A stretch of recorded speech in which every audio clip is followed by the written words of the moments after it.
আজকে আমরা শুনি যে মন্ত্রী পরিষদ সচিব তিনি জামাতের লোক। আমি মাহফুজ সাহেবকে উপদেষ্টা তাকে আমি বলতে চাই, বিশেষ ইসলামপন্থী দলটির যারা একসময় হয়তো ছাত্র জীবনে শিবির করেছেন, তারা ক্যাডার সার্ভিসে চান্স পেয়েছেন, কিন্তু তারপরেও যদি তারা শিবিরেরই ক্যাডার থেকে যান তাহলে এই রাষ্ট্রটি একটি ফাংশনাল রাষ্ট্র হবে না। এটা বিএনপি প্রথম এই দেশে স্বাধীনতা উত্তর শৃঙ্খলার মধ্যে নিয়ে এসেছে। এই 16 বছর আবার ভেঙে দিয়েছে। ভেঙে দেওয়ার ফলে আমরা প্রত্যেকটি অফিসারের আচরণ দেখেছি দলীয় আচরণ। তারা কথা বলছে, আমাদেরকে যখন ধমক দেয় তখন মনে করেছি এটা একটা ছাত্রলীগের প্রেসিডেন্ট, না হলে যুবলীগের সভাপতি। এইভাবে তারা আমাদের সাথে কথা বলেছে। আমরা তো সেই যুগ ফিরিয়ে নিয়ে আসতে চাই না। যারা ক্যাডার ভিত্তিক রাজনীতি করেন বলে অভিযোগ করেন, তারা প্রকারান্তরে যে কাজটি করেন সেটা হচ্ছে ঘরের মধ্যে ঘর তৈরি করেন। তারা রাষ্ট্রের বিরুদ্ধে, রাষ্ট্রের ভিতরে তারা রাষ্ট্র তৈরি করে, দেশের ভিতরে তারা দেশ তৈরি করে।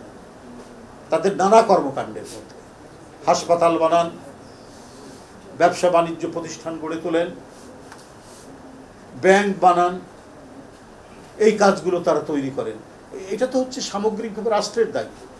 বোর্ড অফ ডিরেক্টরসে বিএনপি সমর্থক লোক থাকতে পারে, জামাত সমর্থক লোক থাকতে পারে, অন্যান্য বামপন্থী থাকতে পারে, সেকুলার থাকতে পারে, নন সেকুলার থাকতে পারে। এটা দিয়েই তো প্রতিষ্ঠান গড়ে ওঠে। এখানে অমুক ব্যাংকটি অমুক দলের, অমুক ব্যাংকটি অমুক দলের, এটাই তো হচ্ছে মানে জাতিকে বিভাজিত করা। এটাই হচ্ছে মানে একটি জাতিকে ঐক্যবদ্ধ করার বদলে বিভাজিত করা, রাষ্ট্রের ভিতরে রাষ্ট্র তৈরি করা। যে সমস্ত ছেলেরা, আমি বিশেষ করে সেই বিশেষ ইসলামপন্থী দলটির যারা একসময় হয়তো ছাত্র জীবনে শিবির করেছেন, তারা ক্যাডার সার্ভিসে চান্স পেয়েছেন, কিন্তু তারপরেও যদি তারা শিবিরেরই ক্যাডার থেকে যান তাহলে এই রাষ্ট্রটি একটি ফাংশনাল রাষ্ট্র হবে না। এই রাষ্ট্রটি একটি আর্টিকুলেট রাষ্ট্র হবে না। আর এইভাবে দল যদি খোঁজ খবর রেখে যে এই লোকগুলো জামাতের, এই লোকগুলো শিবিরের, এদেরকে কি পয়েন্টে আনতে হবে, এবং তারা যদি ওই ভূমিকা রাখতে চান তাহলে কখনোই আপনি একটি অবাধ নিরপেক্ষ সুষ্ঠু নির্বাচন করতে পারবেন না। যখনই ক্যাডারদেরকে আপনি বিভিন্ন জায়গায় প্রতিষ্ঠিত করবেন, তারা সুষ্ঠু নির্বাচন করতে দেবে না প্রশাসনের মধ্যে। আজকে আমরা শুনি যে মন্ত্রী পরিষদ সচিব তিনি জামাতের লোক। আমি মাহফুজ সাহেবকে উপদেষ্টা তাকে আমি বলতে চাই, দীর্ঘদিন ধরে জনপ্রশাসনের সচিব যাকে আপনারা করেছিলেন কন্ট্রাক্ট সার্ভিস, সেই কন্ট্রাক্ট সার্ভিসের লোক তিনি একেবারে গোড়া থেকেই বিএনপি বিরোধী একজন লোক ছিল, যিনি দেশনেত্রী বেগম খালেদা জিয়া এবং আমাদের ভারপ্রাপ্ত চেয়ারম্যান জনাব তারেক রহমানের নামে মামলা দিয়েছিলেন। মানে একেবারে গুছিয়ে কিভাবে মামলা দেওয়া যায়, মিথ্যা মামলা সাজিয়েছিলেন। তাকে আপনারা দীর্ঘদিন ধরে রেখেছিলেন। তাহলে তারাই যে দায়িত্বটি পালন করেছে সেটা হচ্ছে খুঁজে খুঁজে যে ছেলেগুলি হয়তো ছাত্র জীবনে ছাত্র দল করেছে বা বিএনপি পরিবারের ছেলে, তাদেরকে তারা দূরে রাখার চেষ্টা করেছিল। তাই সব গুরুত্বহীন জায়গায় ফেলে রেখেছেন, ওএসডি করে রেখেছেন।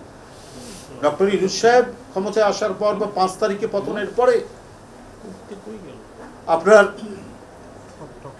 কি বলে যে হয়তো যারা বঞ্চিত ছিল তাদের প্রমোশন হয়েছে, কিছু মানুষের প্রমোশন দিয়েছেন, কিন্তু কাউকে কোনো গুরুত্বপূর্ণ জায়গায় দেননি। কিন্তু আমরা দেখেছি যে যে রাজনৈতিক দলটির কথা বললাম, তাদের লোকগুলো কিন্তু বিভিন্ন জায়গায় অত্যন্ত সুচারুভাবে বসানো হয়েছে। তাহলে একটা অবাধ সুষ্ঠু নির্বাচন নিয়ে তো বিএনপির মনে তো শঙ্কা আসতেই পারে। যেখানেই যায় সেখানেই আমরা দেখি প্রশাসনের মধ্যে লোকের কথার সুর ভিন্ন রকম। আপনি আপনার ছাত্র দলের ব্যাকগ্রাউন্ড আছে, তাকে তো কন্ট্রাক্ট সার্ভিসে নেননি, জাকির হোসেন কামালকে তো নেননি, কোনো মন্ত্রণালয়ের সচিব পদে দিতে। আব্দুর রৌফকে বসিয়ে তাকে সরিয়ে দিয়েছেন অ্যাডিশনাল সেক্রেটারি। তরিকুল ইসলামকে আপনারা গুরুত্বহীন জায়গায় ফেলে রেখেছেন, তাদেরকে তো দেননি। তাহলে আমি মাহফুজ সাহেবকে বলবো যে আপনি বলছেন বিএনপি আর আওয়ামী লীগ কামড়া কামড়ি করে তারা বসেছে, কোথায় বসেছে? যাদের ব্যাকগ্রাউন্ড ছাত্র দল ছিল আমরা ওইভাবে খুঁজে রাখিনি।